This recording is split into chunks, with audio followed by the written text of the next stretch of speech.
అందరికి నమస్కారం. నేను మీ కిరణ్ రాయల్.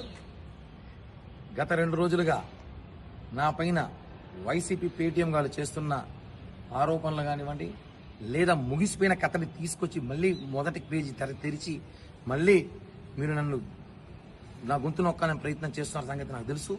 ఎందుకంటే మీ నాయకుడు మీద నేను చిట్టిరెడ్డిని కామెంట్ చేసిన రోజు నుంచి మీకు ఎక్కడ కాలిందో నాకు తెలుసు.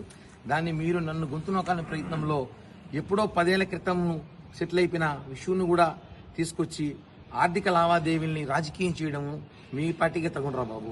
ఎందుకంటే ఆర్థిక లావాదేవీలు ప్రపంచంలో అందరూ చేస్తారు. ఆర్థిక లావాదేవీల్ని తీసుకొచ్చి భూతద్దంలో చూపించి నేరంగా పరిగణించి దాన్ని సోషల్ మీడియాలో చేస్తున్న సంగతి అందరికీ తెలుసు. దీని మీద ఇప్పుడు అడిషనల్ స్పీకర్ కలిసి ఎవరైతే బాధితులు ఉన్నారో మా మీద కంప్లైంట్ ఇచ్చారో వాళ్ళ కుటుంబ సభ్యులు ఫోన్ కాల్స్ డేటా అంతా కూడా తీయమని చెప్పి అడిగాం. అలాగే కోర్టులో కూడా రెడ్ పిటిషన్ అయిపోతున్నాం.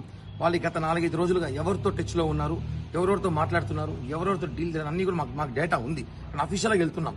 వైసీపీ నాయకులతో టచ్లో ఉన్న సంగతి తెలుసు, ఎక్కడెక్కడ కలిసారో తెలుసు. ఇవన్నీ కూడా మేము కూడా మా సోషల్ మీడియా ద్వారా మీకు ఇవ్వబోతాము.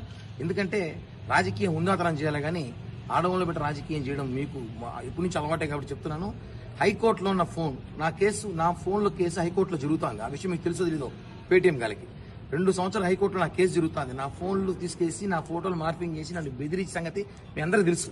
ఆ కేసులో భాగంగానే ఈరోజు ఏదో మీరు రిలీజ్ చేసుకొని మీరు ఏదో జబ్బలు తట్టుకుంటే కాదు, హైకోర్టులో ఉంది.